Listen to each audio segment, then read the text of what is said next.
ಮುಂದಿನ 45 ದಿನಗಳು ಈ ರಾಶಿಯವರಿಗೆ ರಾಜಯೋಗ, ಶುಕ್ರನಿಂದ ಶ್ರೀಮಂತಿಕೆ, ಮುಟ್ಟಿದ್ದೆಲ್ಲ ಬಂಗಾರ. ಹೌದು, ಶುಕ್ರ ಗ್ರಹವು ಸಂಪತ್ತು, ಪ್ರೀತಿ, ಸೌಂದರ್ಯ ಮತ್ತು ವೈಭವದ ಸಂಕೇತವಾಗಿದೆ. ಶುಕ್ರ ಗ್ರಹವು ಈಗಾಗಲೇ ಮೀನ ರಾಶಿಯಲ್ಲಿ ನೇರವಾಗಿ ಸಂಚರಿಸುತ್ತಿದ್ದಾನೆ. ಶುಕ್ರನು ನೇರ ದಿಕ್ಕಿನಲ್ಲಿ ಚಲಿಸಿದಾಗ ಅದು ತನ್ನ ಉಚ್ಚ ರಾಶಿ ಚಕ್ರದ ಜನರಿಗೆ ಅನೇಕ ಪ್ರಯೋಜನಕಾರಿ ಫಲಿತಾಂಶಗಳನ್ನು ತರುತ್ತದೆ. ಬಹುಶಃ ಈ ಅವಧಿಯಲ್ಲಿ ಶುಕ್ರನು ತನ್ನ ಉತ್ತುಂಗ ರಾಶಿಯಲ್ಲಿ ನೇರವಾದಾಗ ಅದು ಅನೇಕ ರಾಶಿ ಚಕ್ರ ಚಿಹ್ನೆಗಳ ಜನರ ಜೀವನದಲ್ಲಿ ಸಕಾರಾತ್ಮಕ ಬದಲಾವಣೆಗಳು ಮತ್ತು ಸಮೃದ್ಧಿಯನ್ನು ತರುತ್ತಾನೆ. ಹೌದು, ಮುಂದಿನ 45 ದಿನಗಳಲ್ಲಿ ಲಕ್ಷ್ಮೀನಾರಾಯಣ ಮತ್ತು ಮಾಲವ್ಯ ರಾಜಯೋಗ ರೂಪುಗೊಳ್ಳುತ್ತಾ ಇದ್ದು, ಇದರಿಂದಾಗಿ ಅನೇಕ ಜನರು ತಮ್ಮ ದುಡಿಮೆಯಿಂದ ಶ್ರೀಮಂತರಾಗಬಹುದು. ಶುಕ್ರನ ನೇರ ಚಲನೆಯಿಂದ ಯಾವ ರಾಶಿ ಚಕ್ರದವರಿಗೆ ಲಾಭವಾಗಲಿದೆ ಎಂಬುದನ್ನು ವಿವರವಾಗಿ ತಿಳಿಯೋಣ. ಅದಕ್ಕೂ ಮುನ್ನ ಜ್ಯೋತಿಷ್ಯ, ಗ್ರಹಣ, ದೇವರು, ಗುರು ಹಿರಿಯರ ಆಚಾರ ವಿಚಾರಗಳ ಬಗ್ಗೆ ನಂಬಿಕೆ ಇದ್ದರೆ ತಪ್ಪದೆ ಒಂದು ಲೈಕ್ ಮಾಡಿ. ಹೌದು, ಮೊದಲನೆಯದಾಗಿ ಕಟಕ ರಾಶಿ. ಕಟಕ ರಾಶಿ ಜನರ ಜಾತಕದಲ್ಲಿ ಶುಕ್ರನು 4ನೇ ಮತ್ತು 11ನೇ ಮನೆಯ ಅಧಿಪತಿಯಾಗಿದ್ದಾನೆ. ಈಗ ಶುಕ್ರ ಕರ್ಕಟಕ ರಾಶಿ ಚಕ್ರದ 9ನೇ ಮನೆಯಲ್ಲಿ ನೇರವಾಗಿದೆ. ಇದರಿಂದ ನೀವು ಶುಕ್ರನ ಶುಭ ಪರಿಣಾಮಗಳನ್ನು ನೋಡ್ತೀರಿ. ಆಸ್ತಿ ಮತ್ತು ವಾಹನಕ್ಕೆ ಸಂಬಂಧಿಸಿದ ವಿಷಯಗಳಲ್ಲಿ ಲಾಭ ಇದೆ. ವ್ಯವಹಾರದ ವಿಷಯದಲ್ಲಿ ನಿಮ್ಮ ಕೆಲಸದಲ್ಲಿ ಹೆಚ್ಚಿನ ಅಭಿವೃದ್ಧಿ ಕಂಡುಬರುತ್ತದೆ ಮತ್ತು ನೀವು ಉತ್ತಮ ಲಾಭವನ್ನು ಪಡಿತೀರಿ. ಕೌಟುಂಬಿಕ ಜೀವನದಲ್ಲಿ ಸಂತೋಷ ಹೆಚ್ಚಲಿದೆ ಮತ್ತು ಸಂಗಾತಿಯೊಂದಿಗಿನ ಸಂಬಂಧದಲ್ಲಿ ಮಾಧುರ್ಯ ಹೆಚ್ಚಾಗ್ತದೆ. ಈ ಅವಧಿಯಲ್ಲಿ ನಿಮ್ಮ ಮನೆಯಲ್ಲಿ ಯಾವುದೇ ಶುಭ ಕೆಲಸವನ್ನು ಸಹ ಮಾಡಬಹುದು. ಕುಟುಂಬ ಸದಸ್ಯರ ಬೆಂಬಲದಿಂದಾಗಿ ಸಂತೋಷ ಉಳಿತದೆ. ಆರ್ಥಿಕ ಪರಿಸ್ಥಿತಿ ಸುಧಾರಿಸುತ್ತದೆ ಮತ್ತು ಜೀವನದಲ್ಲಿ ಸಮೃದ್ಧಿ ಬರ್ತದೆ. ಎರಡನೆಯದಾಗಿ ಮೀನ ರಾಶಿ.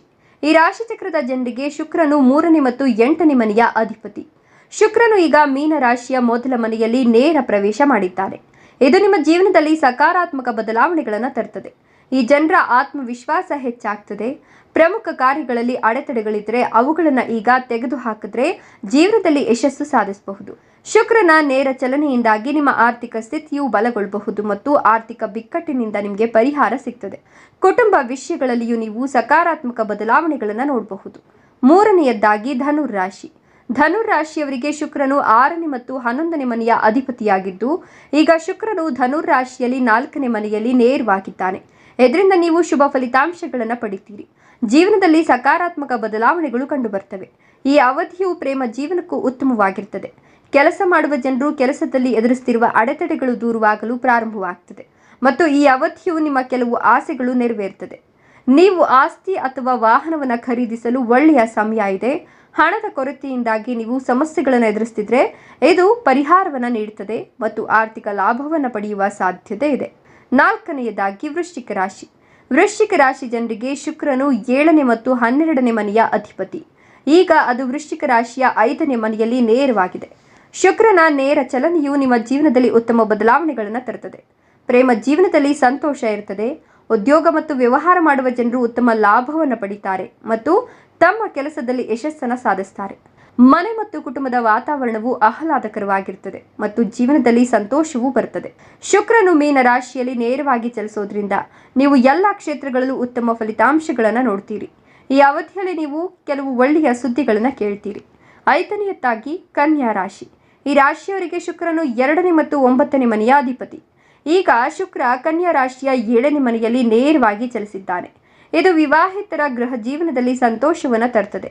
ನಿಮ್ಮ ಸಂಗಾತಿಯ ಬೆಂಬಲ ಮತ್ತು ಪ್ರೀತಿಯನ್ನು ಪಡೆಯೋದರಲ್ಲಿ ನೀವು ಸಂತಸ ಪಡ್ತೀರಿ. ನೀವು ಜೀವನದಲ್ಲಿ ಸಮಸ್ಯೆಗಳನ್ನು ಎದುರಿಸ್ತಿದ್ರೆ ಈಗ ಅವುಗಳಿಂದ ಪರಿಹಾರ ಸಿಗಲಿದೆ. ಆರ್ಥಿಕ ಪರಿಸ್ಥಿತಿಯು ಸುಧಾರಿಸುತ್ತದೆ ಮತ್ತು ಈ ಅವಧಿಯು ಕೆಲಸ ಮಾಡುವ ಉದ್ಯೋಗಿಗಳಿಗೂ ಪ್ರಯೋಜನಕಾರಿಯಾಗಿದೆ. ಶುಕ್ರನು ಮೀನ ರಾಶಿಯಲ್ಲಿ ನೇರವಾಗಿ ಚಲಿಸೋದ್ರಿಂದ ನೀವು ಇತರ ಹಲವು ಕ್ಷೇತ್ರಗಳಲ್ಲೂ ಉತ್ತಮ ಫಲಿತಾಂಶಗಳನ್ನು ನೋಡ್ತೀರಿ.